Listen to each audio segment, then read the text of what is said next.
Spook, Yes! what a show last week. Wasn't it one for the ages? Imagine you finding the evidence as to who was truly behind the JFK assassination. The answer was right in front of our faces. And getting a tour of Area 51 and footage of it. The things I saw and the things I told you about. Incredible. And finding out how Marilyn Monroe really died. Incredible. Oh, fascinating. What an episode. It was one of the greats. Absolute brilliance. You did hit upload on the video, didn't you?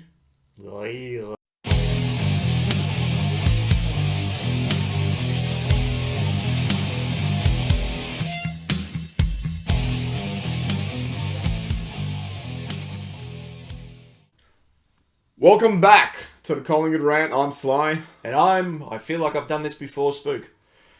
Spook, you were away last week, which sort of... I went to Adelaide. Yeah. I went to the gather round a week early. Yep. So, you obviously missed an episode last week. We are investigating how to go live and keep the volume up. Yes, it's fair to say we fucked that other one up. But we're working hard this week using something called Google or Web Wombat. Speaking of fucking up, what would it be like to get 26 points up and almost blow the game in the last 4 minutes? That would also be incredible. Wouldn't that be up there with the JFK assassination at Area 51? Let's first start, gather around every game played in Adelaide. What do you think of that as a concept? I actually didn't mind it. I was a bit sceptical when they first announced it, but then again, I'm sceptical of everything. Having the chance to sit back and watch all those games and see them played in like neutral territory, except for obviously Adelaide and Port, it sort of leveled the playing field for a week. So it was an interesting concept. I think the crowd seemed to be, in most cases, reasonably good. So I think it's a spectacle, and the fact that they've whacked it forward for another 3 years is probably a good thing. I mean, you'd almost think about going over, wouldn't you? You wouldn't. Oh, well, it depends who we're playing.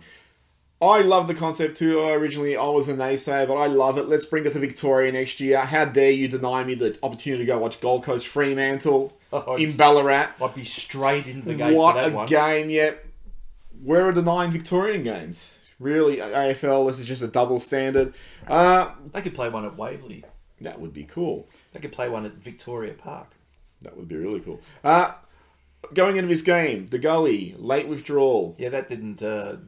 That wasn't good, was it? And Will Hoskin Elliott, who was managed out with an illness, was back in. Oh, now they're just joking.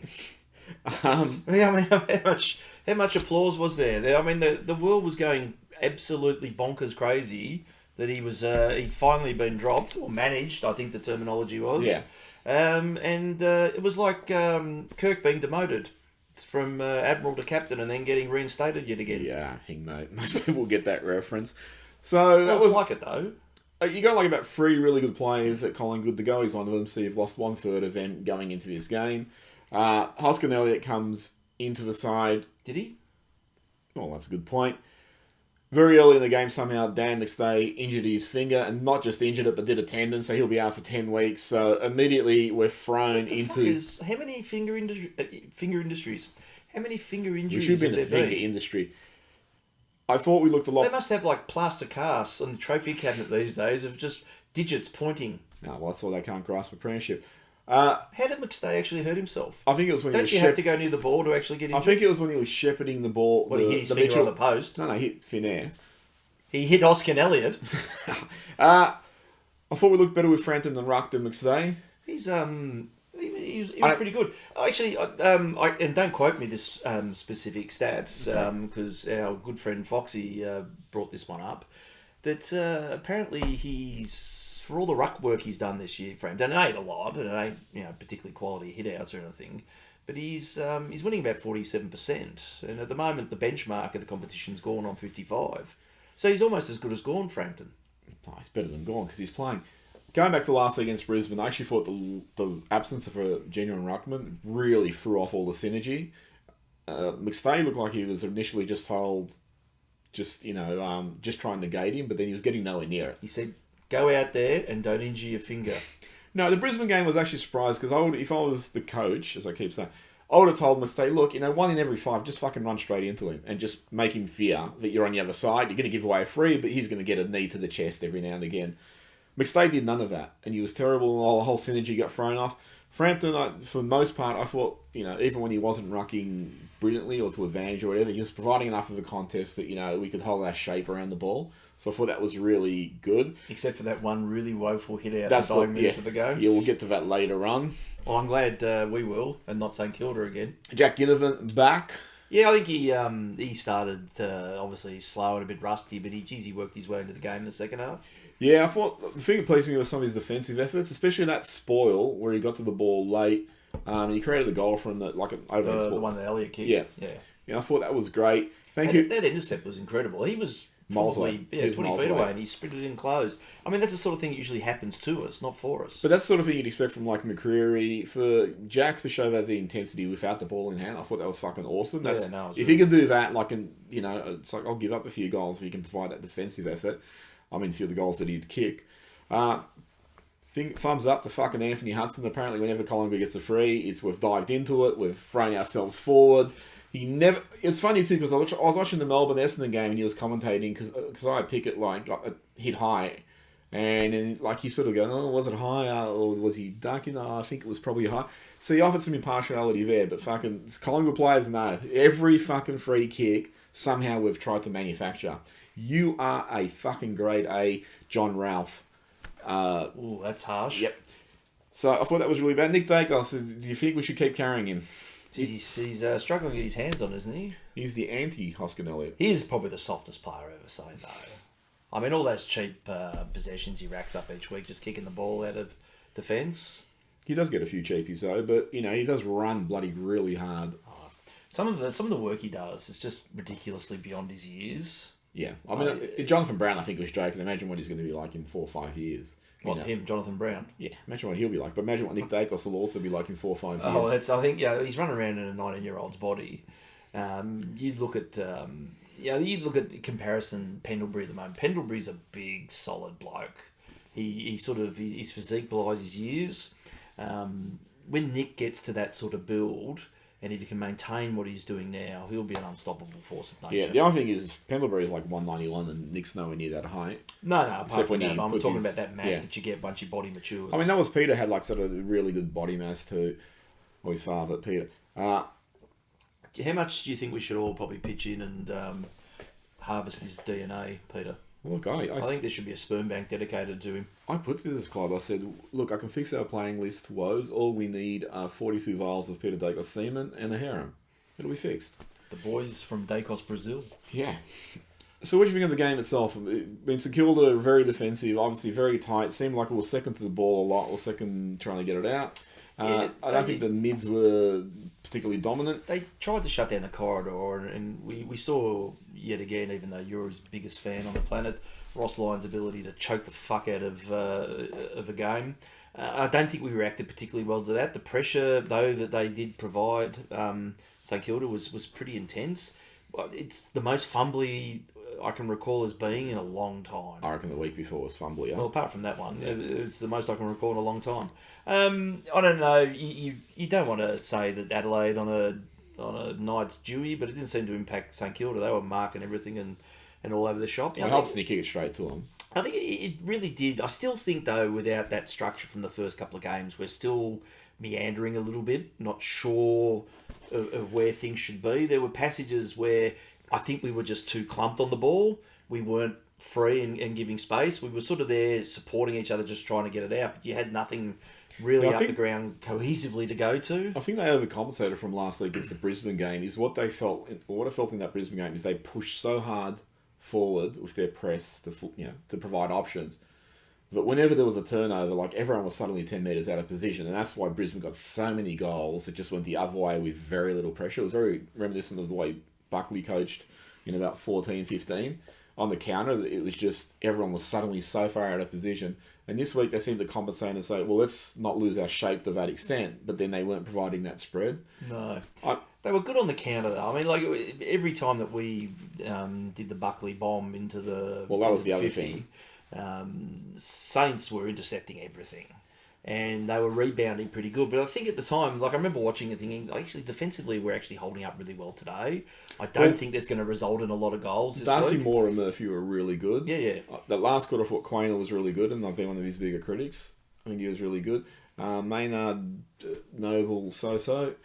But the thing that annoys me is the 450 bombs. Look, this is no disrespect intended to Wilkie from St Kilda, but fuck, you can look like a world beater when people just keep kicking the ball straight to you. I mean, he took about 28 marks, and like I don't think a single one was actually technically contested. They were just going straight to him. That bombing was so disappointing that they didn't really look for opportunity. They just sort of said, let's just move it down there and then reconverge on opposition. And this is the one thing too, go back to the Brisbane game, this is the one thing that really pissed me off in the Brisbane game, and this is, I reckon, the danger of this game plan of playing this globetrotting style. It's like that Brisbane game, they were just trying to fucking move it forward at all costs. And whenever someone got the ball, they just said, like, just keep running it, keep running. I think in the fourth quarter there was an opportunity where I think Hill, I mean, they didn't replay it, but the Hill provided a tackle and got the hold in the ball. I think Mychek just grabbed and handballed it to go, and he snapped and he missed. And it's just like, you know what, just sometimes, just fucking stop. Slow down. Go back. Take a kick. Pause. You know, get a bit of tempo back and all. You don't have to move it at all. And like against the Brisbane, there was like all these tap-ons they tried, these volleyball things. You just like, no, always go for the fucking, the simple thing first, which is the handball or whatever is required. If you can't do that, that's when you go to the next option. So I reckon one of the worries with this game plan at times is like, let's just keep fucking moving it. And you're moving it, or trying to move it with such freedom that you're not actually looking at what you're doing. And that's why you give Wilkie bloody 7 contested marks. Oh, you think it was a stat in the third quarter, even though we weren't scoring, we were about 912 inside 50s to 2. I mean, again, look, the scores weren't really deviating in any particular direction at that stage. And I think the other disappointing thing with those forward 50 entries too is that we weren't even bringing it to ground. No. You know, even when it was hitting the pack, it was just either bouncing off someone's head, or if it wasn't going directly to St Kilda, they ended up with it and then carrying it out. It was frustrating at that point to watch. But then, you know, the floodgates open and we kicked about 54 goals in a row, and got 26 points up, and then the wheels But I think the off. big thing there, and this is what worries me with Collingwood, and like you have all the people running out celebrating flags in April and shit like this, to do that, to have that fucking game plan sync and get all those opportunities, it required Mychek to play this Herculean effort where he just manufactured goals he had no right to manufacture, like that one where he fucking basically just charged into a pack head first, got the ball spilled loose, Ash Johnson handballed it over his head to Hill, his socket. Yeah. And you need guys like Mychek or whoever the fuck's going to be there to play at a level that they're not going to do every week because it's just unrealistic. We've been Mychek fans since 2018, but you can't expect him to play like fucking Charlie Curnow or McKay every week because that's just not his size, not his talent level, that's not his skill set. And this is the thing that arises with Collingwood is you're still playing like in a lot of places a very battling blue collar side. You know, you got Nick Dacos as a white collar fucking talent, Darcy Moore, DeGoey, but then it really drops off to sort of a lot of workman like fucking players. And this is the thing that really worries me is in games like this, it's like who's going to stand up? And you really need to like Mychek to just punch way above his weight for a quarter to get all that to click. And then how quickly did it fall away after that? I think the other thing that coincided with that falling away though was Murphy being poleaxed. That really, there was a big hole in defence when he went off. Yeah, we'll get to Murphy in a minute. Murphy, yeah. Fucking third quarter. Fucking third quarter. Fucking third quarter. Fucking third quarter. Well, because again, they didn't replay it, you know. But fucking Caminiti takes a mark and plays on in front of goal, gets tackled, gets dispossessed, and then the umpires blow the whistle and go, no, it's a mark. And it's like, well, why did he play on? And the Collingwood players were pointing to like they heard another call. Yeah, it was obviously the umpire up the ground believed it was touched, or I don't know. But who takes precedence there? I don't know. I don't think anyone actually knew in that instance too. Maybe what we need is another 7 umpires out there to make a decision. But you got occasions where the further umpire is the one who overrules. So why is the closer umpire going, no, we're going to go with my fucking decision here? Surely it really comes down to, you know what, he played on. So it's a fucking, you treat it as a play on. I don't give a shit if he believes he heard the call. It's a strange one because when they showed the replay, it was nowhere near being touched. I think, you know, Dacos jumped and it was this much the difference between his hand and where the ball was. I don't know. And I think that confusion was, I mean, the fact that Caminiti played on, that's the key one. Yeah. You'd expect the opposition players to sort of either, you know, try and make the most of the confusion or, you know, go along with the fabrication that something's happened. But he played on just as quickly. He thought, obviously, there must have been a whistle blown or something that's confused it. So I don't know how that ended up resulting in a straight-up shot at goal for him. They paid the mark. You know, pisses me off. I think it was Anthony Hudson again. It's like they're going, was that dissent? Because all the Collingwood players are throwing their arms up. It's like, are you fucking serious? And the thing that shoots me, because I'm going to go on about fucking umpires for a bit, is, so throwing your arms up is dissent, apparently, but how many times do you see the ball roll out of bounds because someone's kicked it from 50 metres and they're turning around like appealing like slips court and is going, well, that's fucking... So it's only dissent if you're appealing against the decision. If you're trying to encourage the umpire to give one that's not dissent, or it's not fucking coercion or something. It's the most ridiculous thing. I don't think anyone actually really knows, to be honest. I don't... Well, does anyone know what these fucking 50 metres are for? Because St Kilda got a few early. Yeah, no, I have no idea. And even watching the highlights before we did this, I'm still scratching my head about what a couple of those... Because they got two fairly early on in the game. Yeah. I've no idea what they're for. We ended up with one, and I can't remember what it was for. Don't you have to just breathe in the wrong direction these days? That's the worst thing. You're penalising players for fucking things that have no impact on anything. Yeah, just go, stay. Oh, that stand rule's fucked. Seriously, I know people champion it because people are idiots.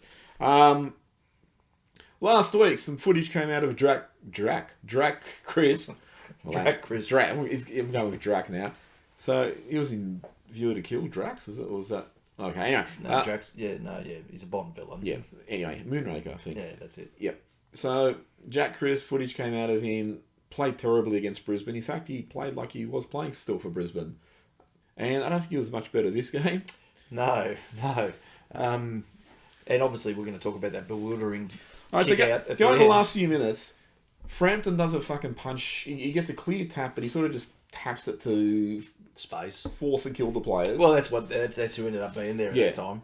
And it's just like, well, if you had that much chance to get that much of a punch, why don't you just punch it 20 metres towards centre half forward, or why don't you grab it? Wouldn't that be the logical thing? It would have been the... it was that big Brisbane ruckman, Clark Keating. He used to punch the living suitcase out of the ball. Yep. Wouldn't you just do that at that stage of the game? Oh, I would have thought that would be the logical thing, or just fucking take it and kick it. I mean, even Grundy would have done that. So that was just bewildering. But look, I'll give Frampton a pass because he's only played about 30 games and it's only his first game in the ruck for us.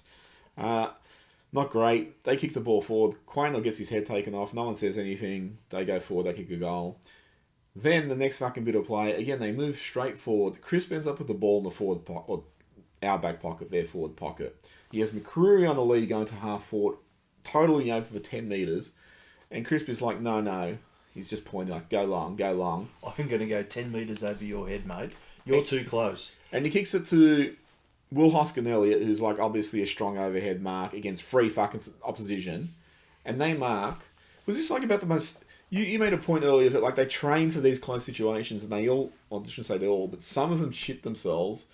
And Chris, if he just kicked it over to McCreary could have burned 20 seconds, turned around and then kicked it to the wing where it would have been dead. But instead, Chris took this really fucking dangerous kick. A few people have pointed out it was very much like the Tarkin Nokia kick in 2009 Anzac Day. And how did that end? It's bewildering how anyone can make such a stupid decision. Yeah, maybe it's just the heat of the battle. It's bewildering how anybody can make that stupid a decision. Well, apparently you can. And quite simple too. I mean, he did hesitate. I mean, McCreary did, when you watch the replay of it, he's edging forward for quite a while. He could have gone short to it, but maybe he thought that, I think there was a couple of them that were arcing close as a bit too thing. But still, why don't you just go long and go for the, to the boundary? But all he does is kick it 10 feet over. Yeah, McCreary. So he puts McCreary straight to 3 St Kilda players. Yeah. And so, it's totally to Hoskin-Ellis. I mean, it just bewilders me that you have players who are being paid big money. Like, there was a bit of thing in the fourth quarter or the second, I can't remember. But Hoskin-Elliott took a mark on about the half forward. And he just went back and he waited and he waited. And while he was waiting, as Ross Lyon is wont to do, every St Kilda player just flooded into the forward or our forward arc, their defensive arc. And then Hoskin-Elliott just bombed it in the air. And who marked it? Yeah, and that's like, well, now... Was it Officer Kropke? But it's just... Seriously, can you not look and say, hey, there's some red jumpers there, I won't kick it there? Yeah, but they've got black and white in them. It's very confusing. It's just... You wouldn't understand. You wear sunglasses in a darkened room. Yeah, but Yeah, look, seriously, fucking show some composure. I mean, Chris was played about 900 games in a row, so surely he should know better. Hoskin Elliott's been on a list of some sort for about 28 years. Surely you should just have a bit more brains to go. I've said this repeatedly. When you're going forward, why is the philosophy, I'm just going to bomb it? Why is the philosophy not, let me look for a fucking lead? Even if it's Jared Blair leading, if I put it on his chest, no one's going to stop him. But it's like, no, let me just bomb it. And this was one of the worst culprits in terms of, under McRae, is they just fucking bombed it constantly to disadvantage. Like, as we said, they kept bombing it to Wilkie. Any other thoughts about this game? Look, I think at the end of the day, it was good, obviously, and you shouldn't have to say this, to get away with the 4 points. I found blowing that 26-point lead a little bit too stressful. It's still staggering at the ease at which that happened. Yeah. I don't know whether they were just too complacent. They thought that, you're running down the clock then. Literally nearly 2 minutes or something was left. We were still, I think, 4 goals up, and they just kept bang, bang, bang. Look, they held on. I mean, at the end of the day, I think if that game was another minute longer, we would have lost it. Probably. We totally lost all composure, and, it was disappointing that nobody really asserted themselves or imposed themselves in the game and just said, let's do this. Let's just fucking take it easy, No, it was very much... Look, I think overall it was a bit of an all-at-sea type effort. But, look, you had that patch that enabled you to kick away. That was good. I mean, really, when they did kick their head, they took control of that game. And it looked like the Saints were dead on their feet there for a while. But they come back. Look, I don't think... it did look like in fairness to St Kilda, and despite the fact that they choked the joy out of any game, they do look like they're a talented side. They are going to be good. So it's very... Look, the thing with St Kilda, I don't know their fucking list, most of their players. They seem to like genuine star power. They've got some really good players, but do they have like that, absolute gun? But being a Ross Lyon side, they're really, really well drilled. Do have to remember last year they did something similar where they won like 6 under Rad and they got to the top 4 and everyone was going, well, fuck, how good are they? And then they just lost the next 28, which is why Rowden got sacked. But for now, they're up and flying, so it was a good effort to beat it. When we got that lead, I thought, well, now it's a case of how much we could win this. And I actually say credit to St Kilda for fighting it out, because one thing I noticed over the last week is, all right, so go back to the Brisbane game. Brisbane was smashing us, and we just kept fighting it out. We only ended up losing by 6 goals. St Kilda got to 26 points down. They could have easily capitulated. They didn't. They kept fighting out. Carlton got down to about 4 goals from Adelaide, and they just fucking gave up. And they lost by, 8 goals, whatever it was. So you're saying you've got drama and comedy? Well, I'm just saying that there's it was interesting. There was another one there too, which it's just not coming to me. But there was another game where there was a blowout too. And I just thought it was instructive that, when the game wasn't there to be won, certain clubs just gave up. Whereas, we couldn't win it against Brisbane, but we fucking fought it out till the end. And St Kilda looked like they couldn't win it against us, and they fought it out. So I actually think that's telling about the psychology of certain clubs. Yep, good point. Thumbs up to KO. Thanks for the 58 interruptions during the broadcast, and every time you came back, I had to watch Geelong sing their theme songs because that was the previous fucking game. So you have the best fucking interface in the world. I'll tell you an incredulous story. A mate of ours was flying over to the UK and was watching the game on his on the screen in there. And I was watching it on KO because I still haven't fixed my aerial, so I'm not watching the 7 feed. Was it on 7? No, it wasn't, because there was the Hawthorn West Coast. We're all watching KO. He, in the middle of a fucking flight over wherever he was, over Europe somewhere, up in the sky on a plane and travelling at whatever speed they travel at, was getting KO ahead of me. So there was one point where a goal was kicked and he's celebrating on the thing, and we're all sitting there waiting for something to happen. How the fuck did KO get this thing so wrong? It's not like they're charging you $8 a month for it. It's a budget service. It is a premium service, and it's just so consistently flaky. I think I love about KO is when I signed up, it's like, pick your teams and pick your sports. Oh, this is cool. And now you just show me every fucking sport in the history of the planet. I'm getting American football, which I never fucking asked for. I'm getting English soccer, which I never asked for. I'm getting fucking things I've never even heard of. It's like I'm getting the, cricket leagues, which I've never... It's like, why did you make me go through that rigmarole of fucking choosing my sports and clubs if you were just going to ignore it and give me everything anyway? It's a fucking terrible interface. Well, I'm sure they'll just ignore us like they do every year. Going into the game against Essendon, the traditional Anzac Day game, which goes all the way back to 1995, so year 28. Nathan Murphy, hit by Caminiti, but in fairness to Caminiti, Murphy's got a history of concussions. So according to Jon Ralph, should I try and do his voice? If you worsen Kilda, you might roll the dice at the tribunal on Caminiti and try to downgrade Force, given Murphy's concussion history. I spoke to him in September last year about the historic toll of concussion. It was really honest, but St Kilda could argue he's more susceptible. You should point out that he's reading from a tweet that Ralph put up and then deleted because of obviously the backlash.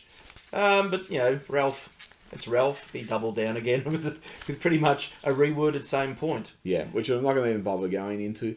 John, you know what probably would have spared Murphy the concussion? Not being hit in the fucking head by an elbow. That you would think that would be the obvious one. And one thing I'll go on with this that annoyed me a little bit. So what I believe instigated this was off that far away footage. They're pushing. They're obviously having a crack at each other, and Murph's gone in with the elbow, but I think he hit him in the shoulder. You know, you never seen that on a football field ever before, have you? But then the Comenetti, the comedian, he's turned around and just ploughed straight into his head and you know, knocked out. Murphy gets to miss the game, but it's Murphy's fault for having so many concussions because he collects them like stamps. But you know, it's a dog act at the end of the day. And you've got so many St Kilda supporters, and this is one of the things fuck with that club, I reckon. And this goes back to the O'Day era too, where they employ dog acts like that. Like, you don't stand there... Look, nudging and all that sort of thing's fine. It's part and parcel of the game. I don't think anyone stands there and expects someone to come plough into their face on. And how far off the ball was the incident? Yes, miles off the ball. I mean, you're totally right. And the fucking thing is, too, that I hate this qualification of, like, well, if he's injured in concussion, then it's worse. It's like, no, hang on, let's just... You charge the act. It's not like if I fucking tried to murder somebody... and then I didn't quite manage, I could go to court. Well, I tried to kill him, but I didn't do it, so you got to let me off. And they go, yeah, well, you didn't actually end up killing him. You got to fucking charge the act. So, an elbow to the bloody head, that's a fucking way off the ball, as you said, regardless of the outcome to Murphy, should just be like, well, that's fucking an automatic at the minimum 4 weeks. You know, and there's no qualification that an idiot like Jon Ralph can apply where he's go, oh, well, he's more susceptible, so roll the dice. And I actually wouldn't mind if St Kilda goes, well, we're going to play that defence, because they've got to do whatever they've got to do to get their fucking fug off. But a journalist who's like one of the leading journalists, he's on Fox Footy, he's in the Herald Sun, for him to actually be putting that out there, and even if he deleted the tweet and then try to reword it in the most clumsily, horrible way, it's like, he's still saying the same thing, you fuckwit. It's like, you're a dickhead. It's up there, but it's the Herald Sun. It's a fucking scum newspaper, because you get bloody people like Mark Robinson going, like when Fasalo took time off with depression and he was back at training, and fucking Mark Robinson goes, oh, it must be some good pills. It's like, what shit things these people say, and you do it with impunity because no one holds you accountable, but you are fucking stupid fuckheads. And that shits me. Anyway, McStay gone for 10 weeks. Yep. Adams out for 1 week for a sling tackle. Collingwood's thinking about appealing it. They won't. I think they'll probably appeal on what you could loosely say is a technicality. Look, to be honest with you, I think it wasn't a great look. Look, based on the ones you saw now, and they're clearly wanting to rub this out of the game, he deserves to go for a week. I think the damning thing for him is, you see, I can't remember who was actually... It instigated the tackle. Was it Wilson or somebody else? They had two blokes holding on to him. Mitchell was the first one there. Yeah, and then you see Adams come careening in at force, grabs him, and because he's got that momentum, he's twisted at the same time and dragged him down. I don't think that's the good part of the tackle, and it probably wasn't required. So I think that they'll even if they appeal, they'll uphold. I think what they'll probably try and appeal with is that you've got the momentum already of two blokes there. It didn't take much to tip him over, and what could you do? I don't think it'll be successful, though. I think he'll be out for a week. So you think all three should get a week? Probably. Tom Wilson. He plays for Collingwood, doesn't he? Yeah, I mean, I know it must be really hard to just come in, activated, played out of position. Oh, I don't know if it was out of position, but, you know, having to acclimate to the tempo immediately. But geez, he really looked like he didn't quite belong out there. No. Toward the end, he did some nice things when we had a bit of a run on. So it's like, well, do you want another Husker leaving the side? No, I don't think you'll see him out there this week. Do you think you'll see him out there again this year? It would take a fair string of hefty performances in the VFL, I would think. Yeah, he's been on the list for a few years, so I don't know.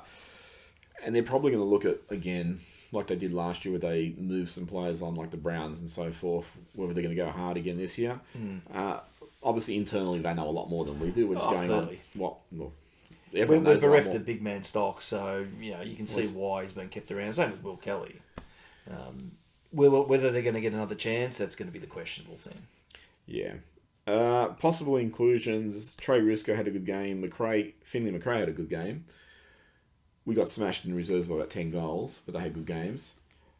Nathan Kruger made a return, so he could be just a desperate selection. Was he spoken about in the press conference or something? I did see the press conference. No, I didn't watch it either. Maybe we should do some research for next week's episode. Well, I would have watched it, but fucking KO went off.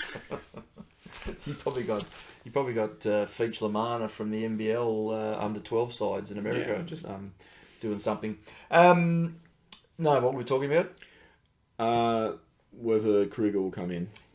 Yeah, look, you'd almost have to think about it. So who we got out this week? We're going to have Murphy out. So you got Murphy, Adams, and McStay. Rusco could probably come in. He won't cover as well as Murphy is, but it's similar build. Krugs would come in for McStay if he wanted to go Cox that route. is alleged to come in, according to the Turtle. Yeah, according to the Turtle. But then I think McRae did say in the presser that he didn't think he'd be ready.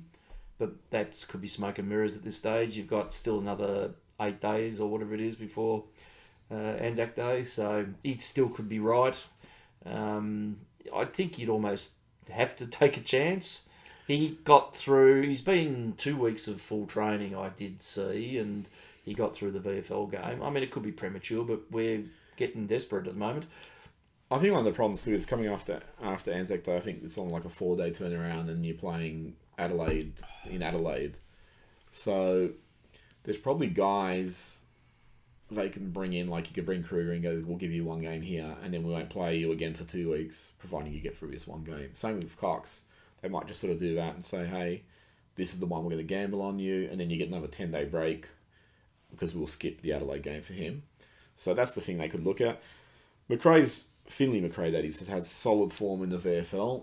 He's teased for a while. Yeah, look, and he's been in this position before where he gets rewarded and really just comes in and... Very vanilla. Yeah. The one I was thinking of possibly is maybe that you could do it's one of those Malthouse type debuts on Anzac Day, but to bring Ed Allen in. That could be a distinct possibility. He was off, I think did he have the flu or COVID or... something. I think it was one of the emergencies. Was he? I thought he was sick though. That he was. Well, who knows? Because didn't they have Bianco as the sub or something? Who was not sub, emergency or whatever it is? I don't know. Well, the other guy you got to bring back is Degoe, so you'd hope that he's right to go. Well, he'd come back in. He was. You wouldn't bring him back through the VFL? No. I think you've got to bring him back. Do we have the under-19s? He's got to come back through there. He's got to earn his spots again. Yeah. They might have left him in Adelaide. Well, no, I think they left it right to the last minute of the game to pretty much determine whether he was going to be well enough to play, and clearly, obviously, wasn't. So he'll be right as rain this week. So that's a good in. That'll cover Adams. You'd think. That's a good in. I don't know. I mean, is he right? What's wrong with him? No one knows these things anymore. A runny nose. Essendon smashed Melbourne, which was actually a real surprise to most people.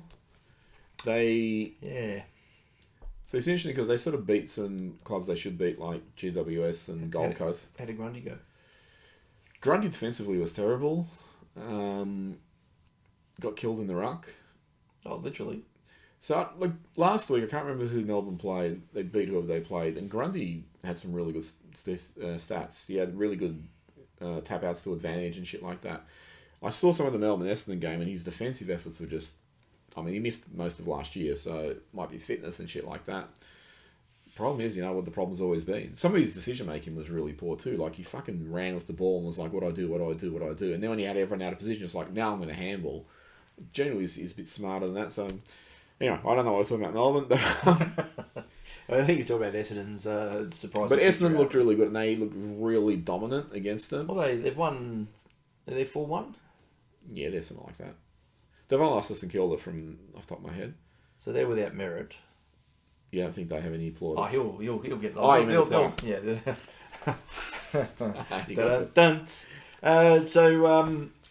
But they'll appeal the merit one, and he'll get off because it's what happens. No. Well, apparently, though, according to Twitter, though, it's because Chriso used to play for Collingwood that everyone's getting off at the tribunal for Collingwood now.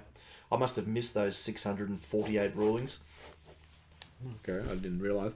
Well, good. Fuck, if we're getting biased. About fucking time.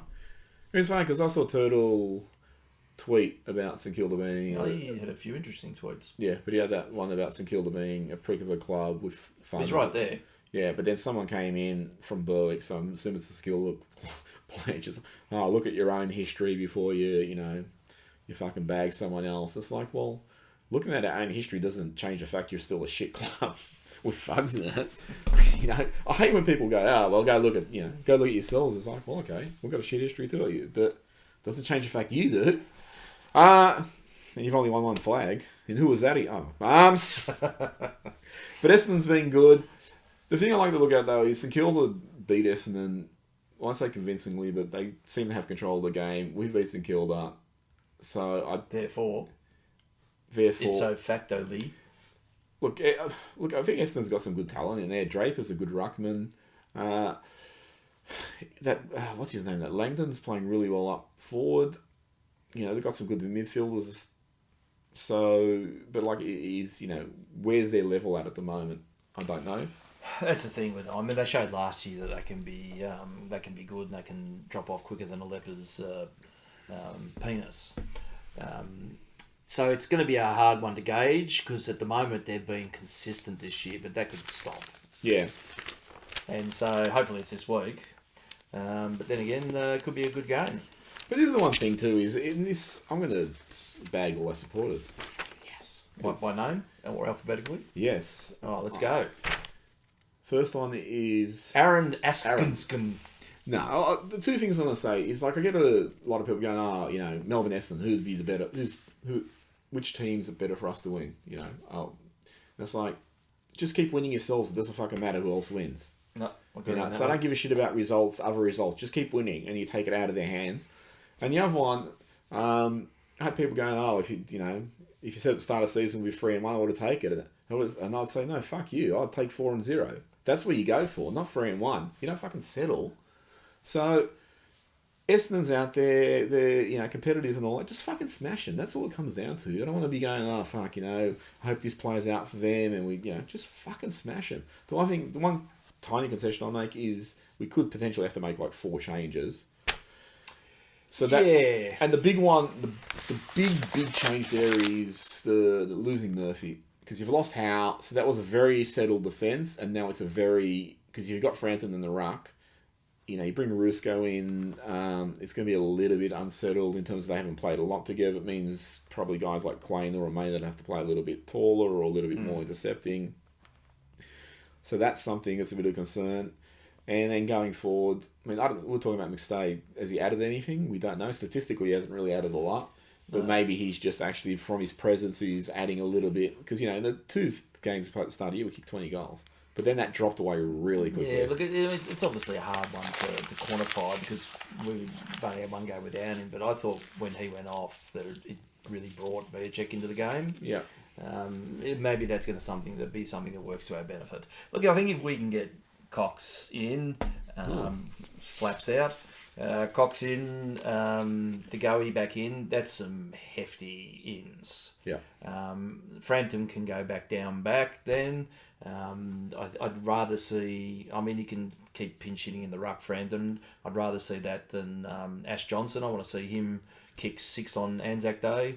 I think he's capable of it. Because, the thing that actually, just to go back to the game, that frustrated me a little bit is if he was permanently camped in the forward line with his aerial ability, we would have seen him at least rise above a few packs and go for marks, but you just didn't get that. He took a couple of... he kicked a goal from a contested mark in the forward line, but I think he'd be better there all the time than running around pinch hitting in the ruck.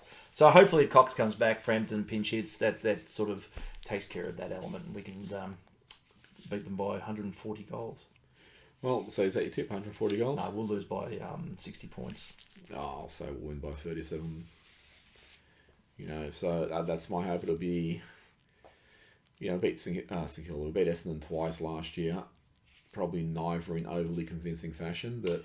Yeah, I don't know whether this one would be a drubbing. It'd be nice to have a drubbing, but I think at the moment they're obviously playing good enough football to take it up to us. Well, the thing is, you go back to the first two games, they won comfortably. The second one, really comfortably. The Richmond game, they were very inaccurate, and that sort of kept Richmond in it. But I don't want to go back to this, what we did last year, where, you're bloody holding on to one goal victories and shit like that. They really need to build on that. And I think the one thing from last year is they really need to get some input from players they don't expect it from. So Hoskin Elliott, I don't think long term should be in their calculations anymore. They really need someone to come up and go, okay, I can do at least what he's doing, and I've got all this upside, like potentially Ed Allen. Yep. So that shouldn't be too far off, surely. But you're looking at your side last year was this good. Where's you need some? I know we've got on recruits, but you need some improvement internally also to keep lifting him. And you can't keep relying on a 20-year-old kid to do it, even though he's doing it really well. But you'd really hope that some of these other players, and De Goey is one of them too, because he's been there for a while, to become like an elite player. But then even guys like Quaynor, I don't think he had a really good last quarter, but I just think there's a lot of times he just needs to meander around.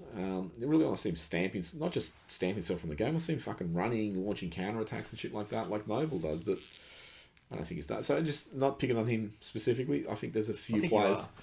No, but there's a few players I really want to see improve. I mean, Ginnivan's another one. I was really pleased to see those defensive efforts, and he needs to do that more often. McCreary's got to get more of the ball. I actually thought in the third quarter, McCreary seemed to be playing a little bit further upfield and actually injected some urgency into the way we were playing. But, McCreary needs to get more ball, Ginnivan needs to be more defensive and that stuff. And so you get that improvement from them, that's obviously going to improve the side. Anyway, any last thoughts? No, I actually was going to say it's amazing that we didn't acknowledge Josh Dacos' efforts. Oh yeah, actually I was surprised he didn't get a better, he got I think 4 votes in the coaches vote or whatever it was. Yeah, he was actually great. Unsung hero. Yep. Well, I mean, it's really, I wonder what it feels like for him though, because he's living in his younger brother's shadow. All people talk about is Nick. So I wonder if that's overwhelming for him or if it's... I think as I said last week or the week before when we last did this, I think his brother's performances makes him a better player. Yeah. But... And, you're not going to be as good, but you are good. And what more can you have? It's not about individuals. It is a team sport. You got, fortunately we seem to be gifted with one that's a class above, but it's still everything about what the other 17 blokes around him on that day does. Plus the one sitting on the sideline. Anyway, that's it from us. We'll be back next week. I'm not going anywhere, am I? I'm not going anywhere? I don't know. No. All right, see you next week. Later. Catch. Oh! He scores, he shoots.